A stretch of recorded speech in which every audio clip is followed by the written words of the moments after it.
Alright guys, this video lesson goes over our interest class notes. Please make sure you have this video open along with the notes so that you can follow along with me.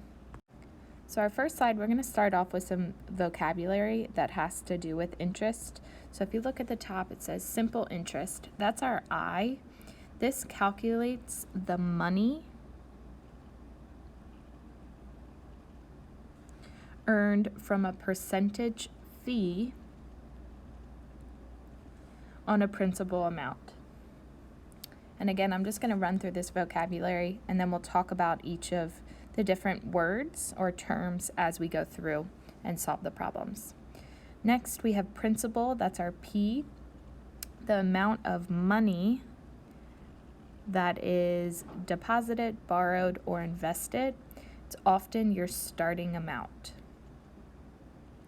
Our rate, R, is the rate of interest per year, which is often expressed as a percent.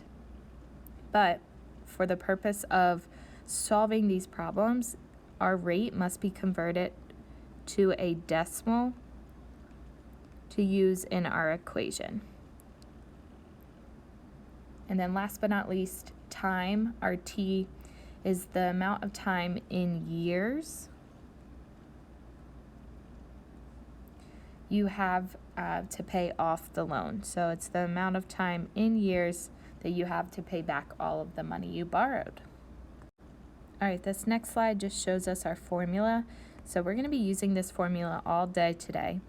Our interest equals our principal times our rate times our time. So I equals P times R times T. Then at the top it just says when you borrow money from a bank, you pay interest for using the bank's money. Simple interest is one type of fee that we pay for the use of the bank's money. So again, this formula down here, super important. We're going to be working with it all day today. Let's take a look at our first problem. It says to buy a car, Jessica borrowed $15,000 for 3 years at an annual simple interest rate of 9%.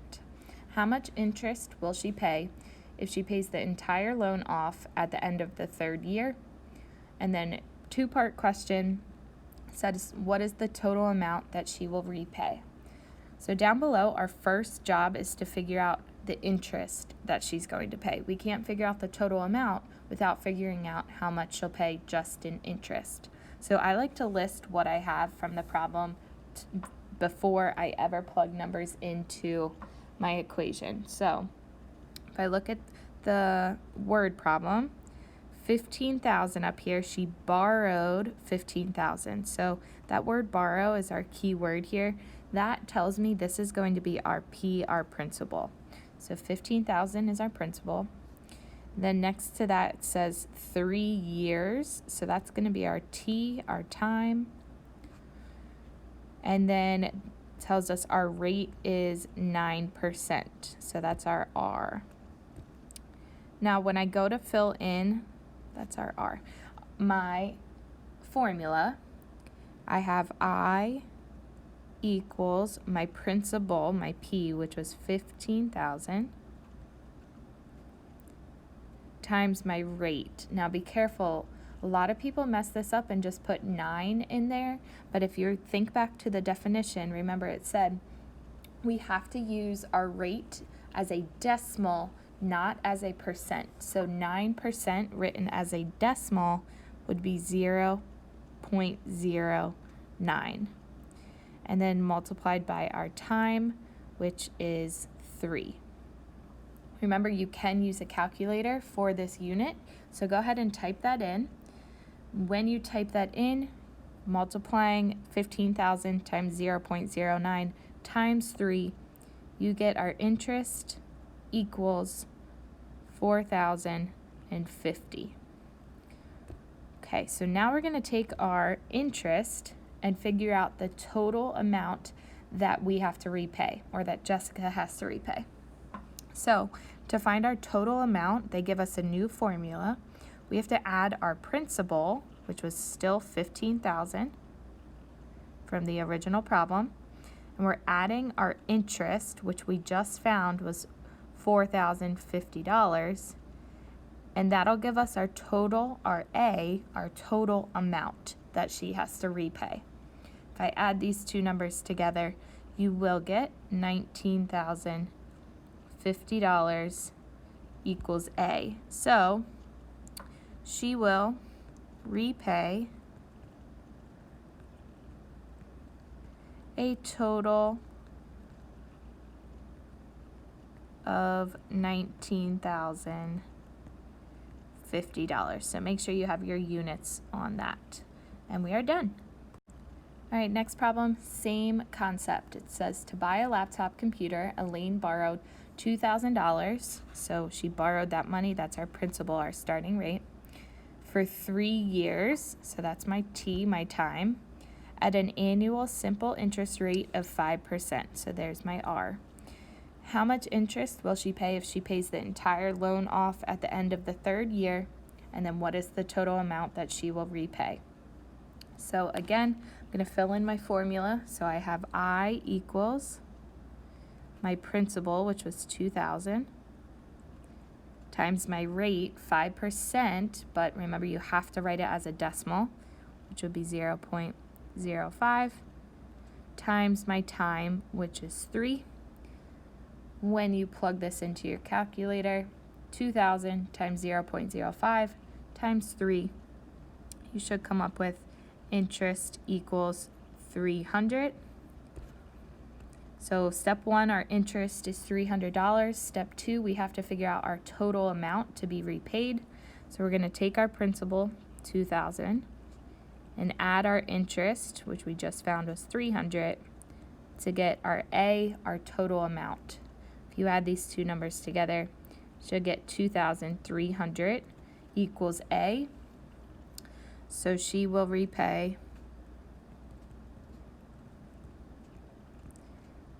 $2,300. Done. All right, next slide is a little bit different, so let's read it. It says Nancy invested $6,000 in a bond at a yearly rate of 3%. She earned $450 in interest. How long was the money invested? So let's look at what we have. She invested $6,000. So that was my starting amount. So that's my P, my principal, at a yearly rate of 3%. So we have our rate, 3%. Now this next part says she earned $450 in interest. So that's actually my I. And then we're looking for our T. So we still use the same formula, and we're still going to fill in what we have with just our T as our variable or our unknown.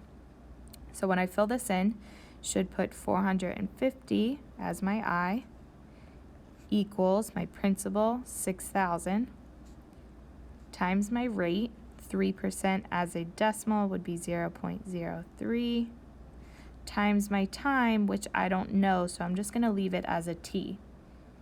So we know how to solve this problem, right? This is, think about when we solved equations.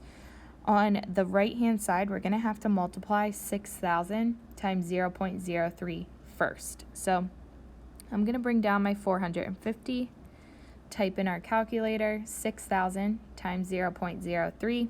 You should get 180.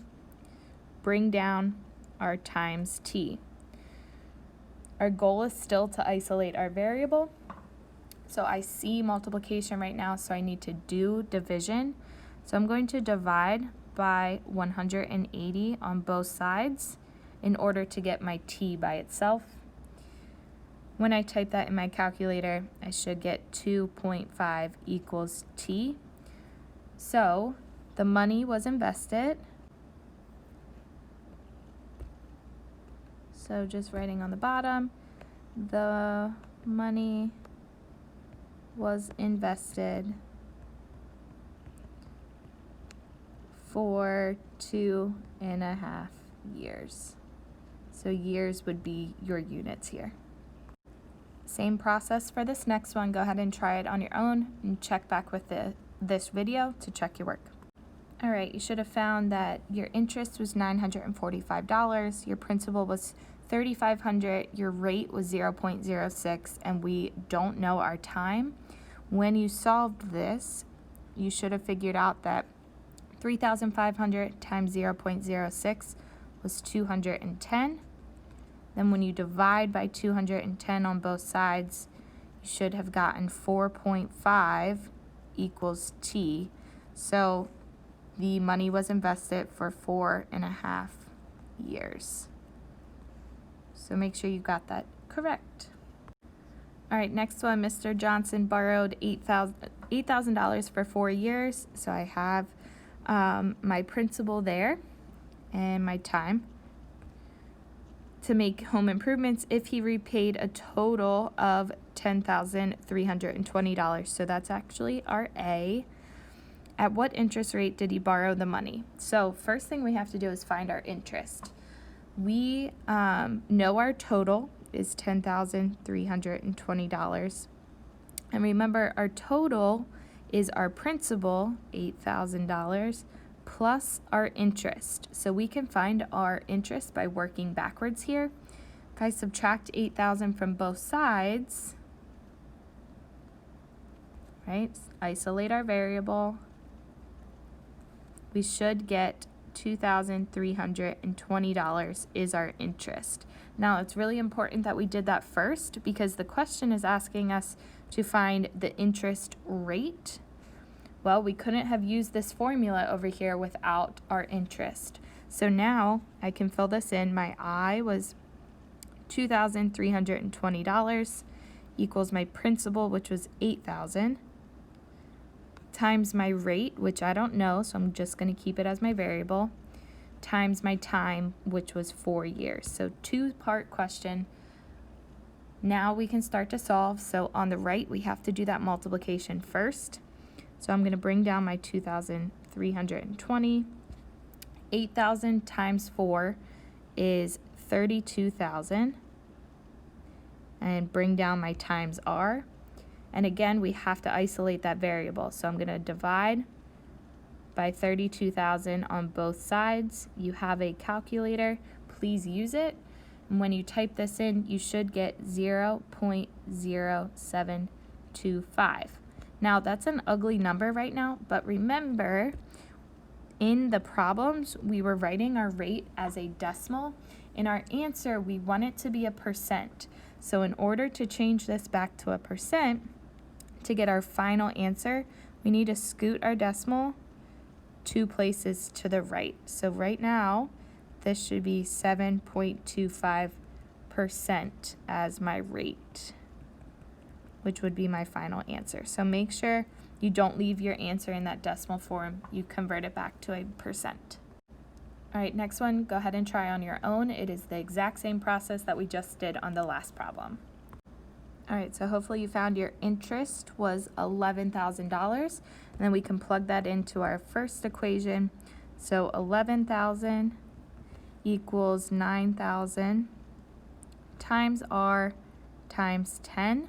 When you start to solve this, you should get 11,000 equals 90,000 times R.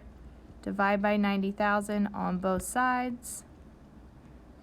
And when you do this, you should get 0.122 equals R. And again, that is a decimal right now, but our answer needs to be a percent for our rate. So we're going to scoot our decimal 2 places to the right. We should get 12.2% for our final answer for this rate. All right, we would like that you spend the remaining class time working on the practice. Please make sure you check the key when you finish to make sure you are getting these correct.